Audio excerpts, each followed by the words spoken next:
Biden administration and the FBI playing games with the American people by hiding the FBI-generated 1023 document from Congress and the American people. Director Wray was going to be held in contempt for refusing to produce the 1023 that I told Chairman Comer about. And I think I had that first conversation with Chairman Comer about 3 weeks ago. Then, instead of contempt, the FBI committed to showing the 1023 and related documents to the whole Congress.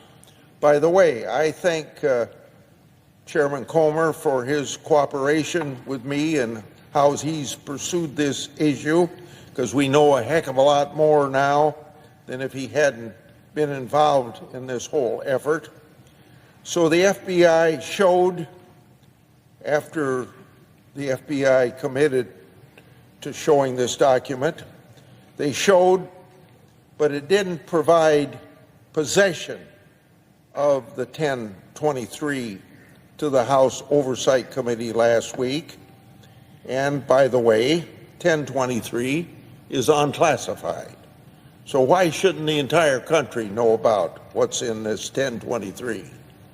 As the public knows, that 1023 involves an alleged bribery scheme between then Vice President Biden, Hunter Biden, and a foreign national. The same allegations that Chairman Comer and I made public on May the 3rd of this year. And on the very same day that the FBI provided a redacted version of the 1023 to the House Oversight Committee, the Justice Department then announced that former President Trump had been indicted and charged with 37 crimes related to his alleged mishandling of classified records. Attorney General Garland signed off on prosecuting Trump for conduct similar to what Joe Biden and Hillary Clinton engaged in. Two standards of justice in this country will turn our constitutional republic upside down. Thanks to the political infections within the Biden Justice Department and the FBI, we were well along the road for that to happen.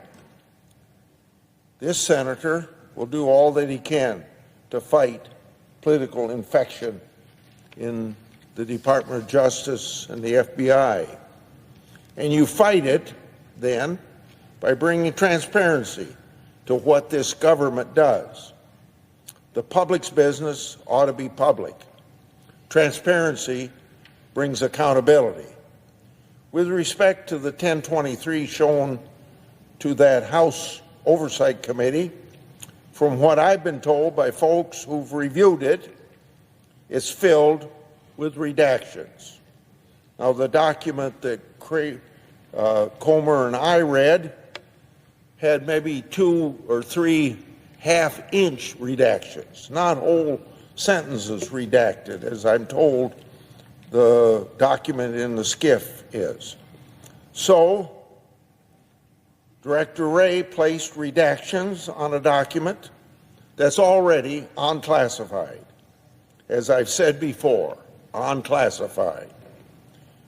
More than that, the FBI made Congress review a redacted, unclassified document in a classified facility. That goes to show you the disrespect that the FBI has for Congress. On a previous time on this Senate floor, I think I told my fellow senators that what's so unusual about an unclassified document being given to the public, when, I think it was May the 18th of this year, there was leaked to the New York Times a classified document and even the name of a confidential human source. So we're kind of in a strange situation here. Classified document can be leaked to the New York Times, but a non-classified document can't be made public to 300 million Americans if they're interested in reading it.